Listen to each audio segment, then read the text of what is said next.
Our next lecture. Today we're going to be talking about Edward Muybridge and really talking about capturing motion with photography. This kind of lesson is entitled Capturing the Unseen because we're talking about photography now moving past seeing what we, capturing just what we see in front of us and moving into capturing things like pictorialism that we had talked about, towards capturing an atmosphere. And now it's about moving into what can we capture with this new technology that we found. So Edward Muybridge, what he's probably most famous for are the set of images. So let me tell you the story behind this. You've probably seen these images of the horse and gallop before, but let me tell you the story so you can kind of have a reference for what it means. So in 1872, Stanford offered Edward Muybridge. He was a world famous photographer at that time of landscapes. And they offered him $25,000 to find the answer to this question. When a horse runs, do all four of its hooves leave the ground at the same time?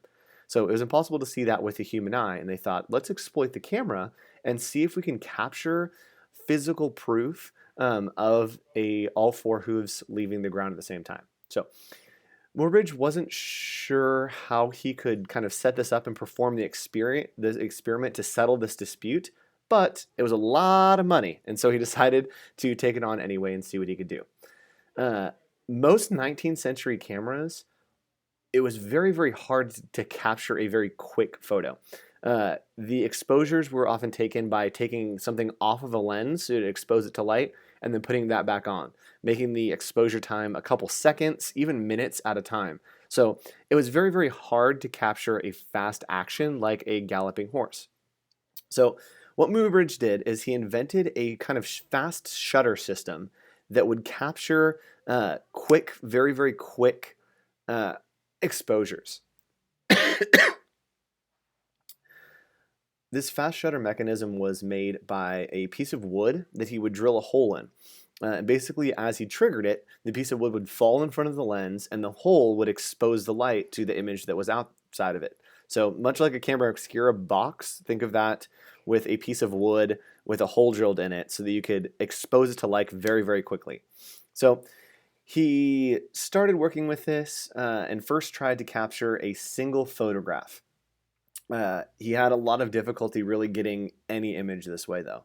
So he tried different ways of making the shutter move faster, move slower, and it started to improve the image.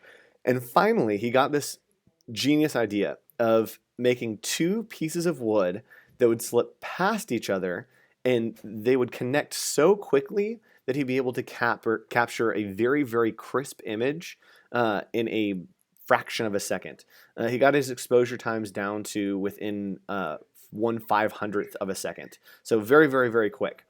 And once Muybridge was satisfied with the quality of being able to capture an image, then he faced himself with the problem of trying to capture these images in succession to show that all four hooves of the horse did leave the ground at the same time. So what he did is he set up a whole bunch of these cameras and a whole bunch of these contraptions that he'd kind of come up with and ran a thin line across the racetrack so that basically as the horse ran, it would trip the lines and trigger the cameras to take an image. So what this did is he got a very, very long kind of set of exposures of the horse running. And as you can see here on the screen, on that right one, it is proof that all four hooves did leave the ground at the same time. So this unknowingly kind of stepped the world into the culture of trying to capture motion. It became a craze, a fad that really spread to all areas of art, not just photography. Muybridge was extremely influential and really started this idea and this passion for capturing motion in photography. So Muybridge continued to study. He continued his studies over in Philadelphia. And while in Philadelphia, he created over 100,000 images of movement.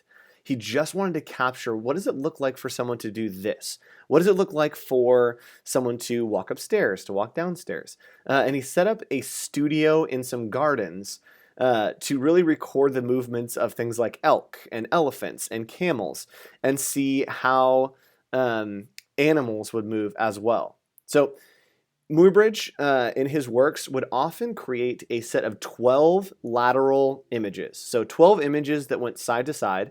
And later on in his work, when he wanted to show large amounts of movement happening, they upped to a 36 count, which is what we see here. It's 36 images in time, kind of capturing moments in time to show what we look like moving upstairs, moving downstairs, carrying a pot up the stairs, carrying a pot back down the stairs, to really capture almost this early video. This would be kind of an example of an early 15-second video of Instagram, of capturing all these images that tell a story, that are connected. Photography was no longer something that was just unconnected images, unconnected moments in time. You could connect and relate each image to a specific moment in time and show where it was going and where it was coming from. Instead of just showing the moment out of context, you now provided context for all these images that you were creating and showing. So he would arrange his photos so that they looked like they were taken successively, so taken in time, but most of the time he would actually stage these photos because he wanted to show the movement in the best way possible. So he'd have to reshoot something, he'd have to move something around, make sure that the model was being more expressive in their arms or their legs as they were walking up and down.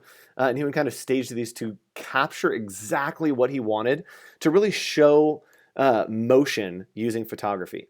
So this idea of capturing motion really bled over from Muybridge into a lot of the artists working at the time. Again, like I said, this invention of Muybridge and this passion for capturing movement really changed the face of art, not just necessarily photography.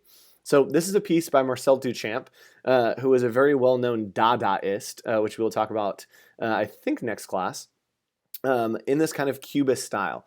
And the idea behind the kind of futurist and Cubist style is that you wanted to paint something either over a succession of time or from a bunch of different angles.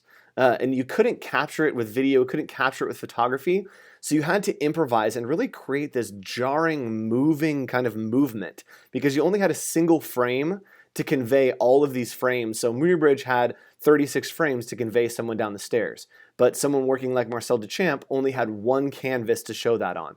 So they really transformed this into how they understood it as artists. So this image really has a movement to it. It's showing what happens in 36 frames on a camera can be captured in one distinct image. And this really paved the way for the futurist movement that started in the early 1900s. This idea of capturing motion, capturing movement, and putting context to moments in time that were being created. So an artist, photographer that was working, who saw the work of Muybridge that became absolutely infatuated with it was Jules Mary. So he saw the work of Muybridge and was absolutely enthralled with the idea of trying to capture movement. He invented this crazy camera that you see here, which is probably one of the coolest inventions in photography history. It was a camera that was shaped like a revolver and worked like a gun so that you could make rapid exposures very, very quickly to record the body of a bird in flight. So basically, every time you pull the trigger, it would create an exposure on the film and then rotate the film just a little bit so that you'd see on top here, that's the image that you would get out of it. It would be a single roll of film that would have been exposed a lot of times, a bunch of times, by pulling that trigger and using it as a gun to really capture motion very, very, very quickly. He also invented a simple addition to the camera that really helped him record the flow of human movement on a single photographic plate. So as you can see at the top here, you can see a single photographic plate that would show the succession of movement over time. Again, giving context to just capturing a moment in time.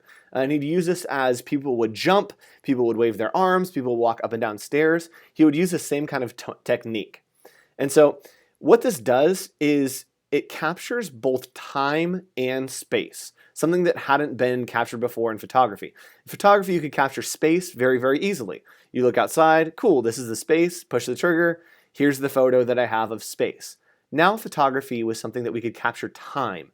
we could put it in context and show, cool, this started 5 seconds ago, and over the 5 seconds that it started, this bird, his wings opened up, closed back down again, opened up, and closed back down again. So Jules Murray kind of coined the term chronophotography. And chronophotography means time photography or timed light writing. And what that means is basically just showing photography and giving it context within time instead of just leaving it about space. So this kind of opened up the world to the idea of moving pictures.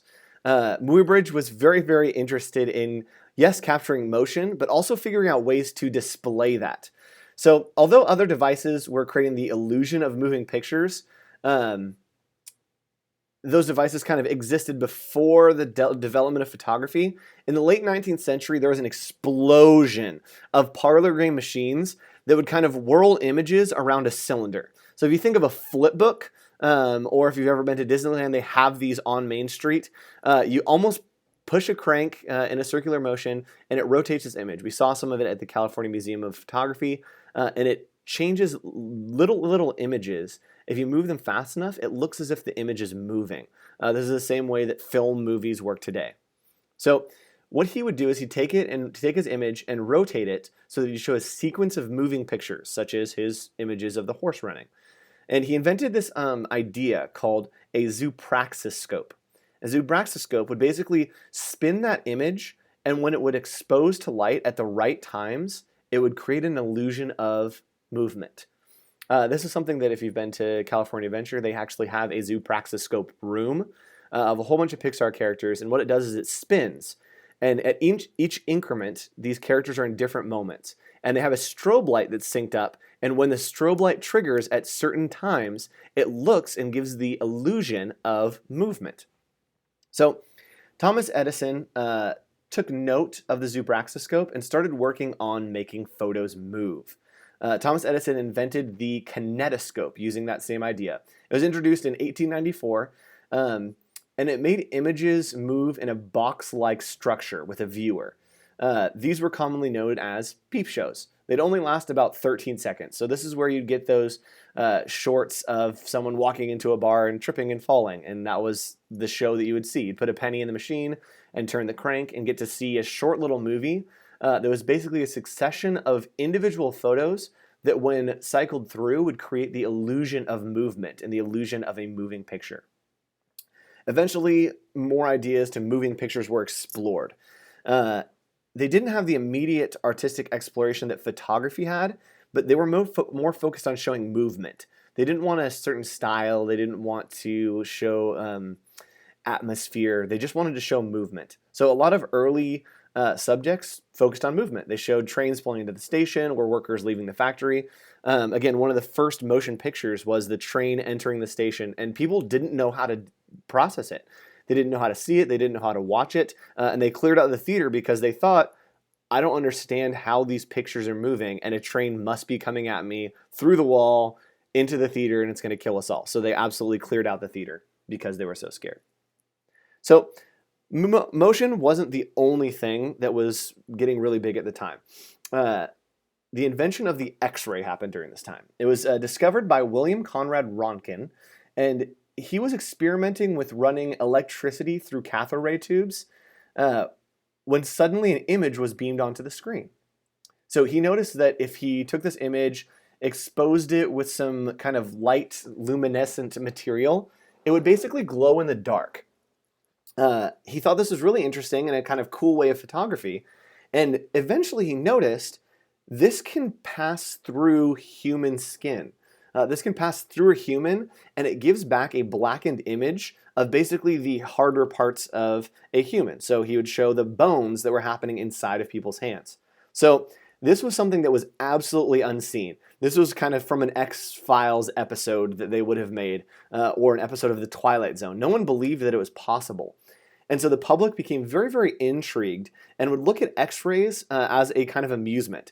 Just as you can go into a photo booth today, you could go in and get your X-ray taken at an amusement park.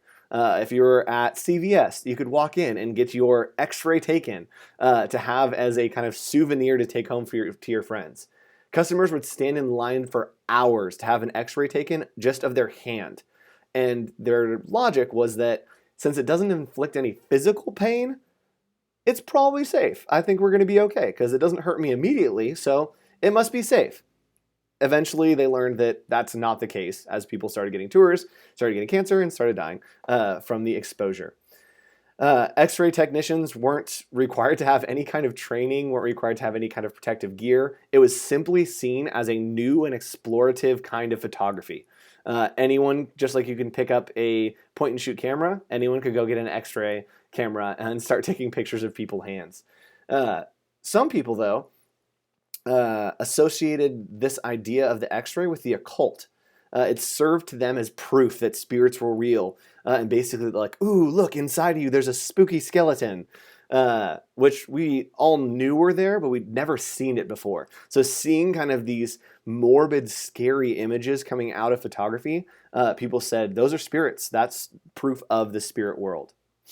So using these new kind of photography techniques, people started to realize that photography was good in capturing motion, but also capturing specific things, also documenting things.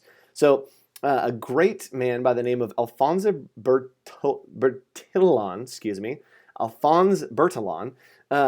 created a system for identifying people.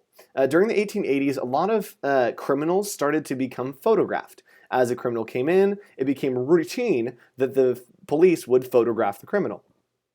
And by the early 19th century, the photography of criminals had become an extremely standard practice. Every criminal that came in got their picture taken and had a kind of catalog of who that person was. So Alphonse Bertillon, developed a visual and verbal system to describe criminals. So basically what this is he would point out key features of their face that would be able to identify them. So when you got your picture taken when you came in as a criminal, they would take a picture of your mouth, of your nose, of your eyebrows, of your forehead, of your chin, and then one of all your face. And through this, they created a system that would be able to identify this person regardless of if they were trying to find them and didn't know who they were, they could still identify them by these certain things. Again, exploiting photography to create a new system to help with the cataloging and really tracking of criminals. So this is known in the modern day as the mugshot, invented by Alphonse Bertillon. So I hope that you enjoyed this lecture. I hope that you take some time to really think about motion. Next time you see a movie, think about the individual images that are being captured to create this, and think about how mind-blowing it is that we watch things today in 60 frames per second, which means we're watching 60 photos a second. When Muybridge was trying to capture those images of the horse, it was hard for him to get one image a second. And now we're watching it 60 images a second, beamed through these tubes with light so that it looks like we're watching real life, even though it's really just a whole bunch of still images that are being flashed before our eyes in rapid succession. So start thinking about that. Start thinking about the futurist movement, how they wanted to capture movement and capture a amount of time within a single image. And really process through that, and maybe create some images of your own, trying to do double exposure or capture movement within a single image to kind of show that photography, while it can capture something beautiful, it can also capture an amount of time. So not only space, but also time. I hope you enjoyed the lecture, and I'll talk to you next time.